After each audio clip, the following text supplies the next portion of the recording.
friends, I want to inform you that the agricultural ordinances which were passed in Rajya Sabha yesterday are not the sole effort of Modi government. Actually, this annihilation of the farmers of the nation has come step by step, and actually all the parties have colluded together to annihilate the poor farmer of the nation. What happened, I will let you know step by step. The first thing is that, to be factual, only 6% of the farmers of the nation were actually getting benefited out of the minimum support price MSP. 94% of them were already not getting it. Most of those who were getting the MSP were from Haryana and Punjab, because the union of farmers is really strong in these two states. But apart from these two states, none of the states was actually providing and honoring the minimum support price for its farmers. In addition to that, the MSP was being provided only on 23 crops, not on all the crops. So overall, only 6% farmers were affected. Because less number of farmers were being affected, Modi government has taken a calculated risk, has played a calculated game. They know that only those will stand up who are getting affected. 94% of farmers were already hopeless. They are already helpless. They already know that they are not getting MSP any which way. So they are not standing up. This is the reason that you don't see the uprising of farmers in any of the states apart from Punjab and Haryana. If we talk about other big states, anti-BJP big states, say Bengal by Trinamool Congress, or Maharashtra Vikas Agadi in Maharashtra, or Chhattisgarh or Rajasthan in ruled by the Congress government, you don't see any kind of uprising really by farmers. Why are these state governments not helping the farmers, not supporting the farmers in getting them mobilized against this ridiculous bill? The answer is simple. The answer is that these governments are culprit themselves. They have not been providing MSPs to their farmers, and this is the reason they are not standing up. So basically, they have colluded with the Modi government, you can say. Now coming to the 2019 manifesto of Congress. If we read that manifesto, 2019 Lok Sabha manifesto of Congress, you see that there is a promise to abolish the APMC, Agricultural Product Market Committee. So basically, it was a Congress plan which Modi has implemented it now, and they are really bragging. Modi is always bragging that they are implementing the very Congress thing.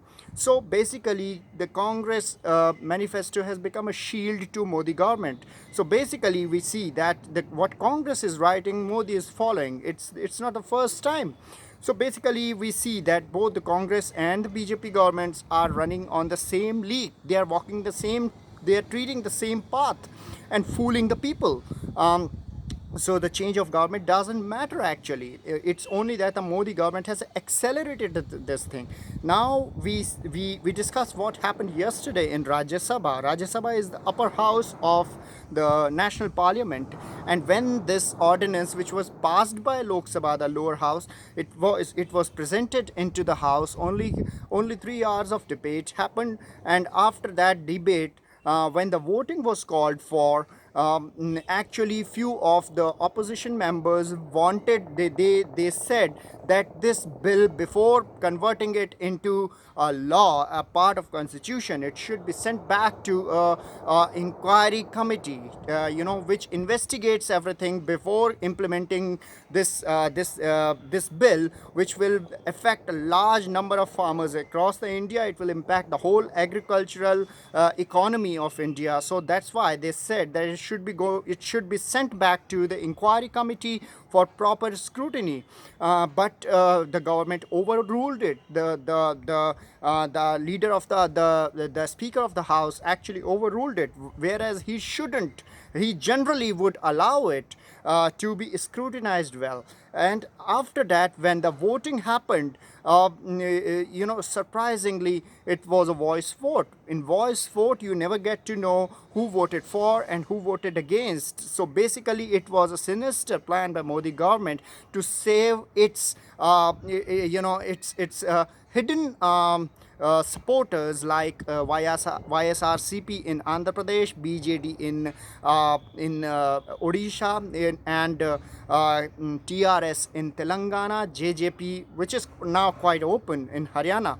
So these are the parties which talk a different language when they are back in their state, and they talk a different language when they are in central parliament. They vote against the people of a state, and they talk pro people when they are back in their state. So basically, by not letting the votes get counted, which was the demand of opposition MPs, the speaker actually allowed the government to have a cakewalk actually, without letting their partners like YSRCP, JJP, BJD, TRS getting embarrassed. So it was again a very unconstitutional, unparliamentary deed, I must say. And in addition to that, we see that where are those Kisan unions, where are those farmers unions, the BKU, Bharatiya Kisan Union, Western UP, where is that Bharatiya Kisan Sangh, which is an RSS run so-called pro farmer organization? They are all cannot be seen. So these all apparently have actually colluded with the central government in cheating the farmers. Where is that General VK Singh, who once during UP government was threatening to surround the Indian Parliament, taking the farmers along for some agitation? Where have they evaporated? So we can see that actually everybody has colluded together to cheat the farmer of the nation and destroy the agricultural economy, which is actually 70% of the total Indian economy this way. So the farmer of the nation should realize this, and I believe that farmer of the nation should get together and should not trust any of these parties as their well-wishers. Thank you.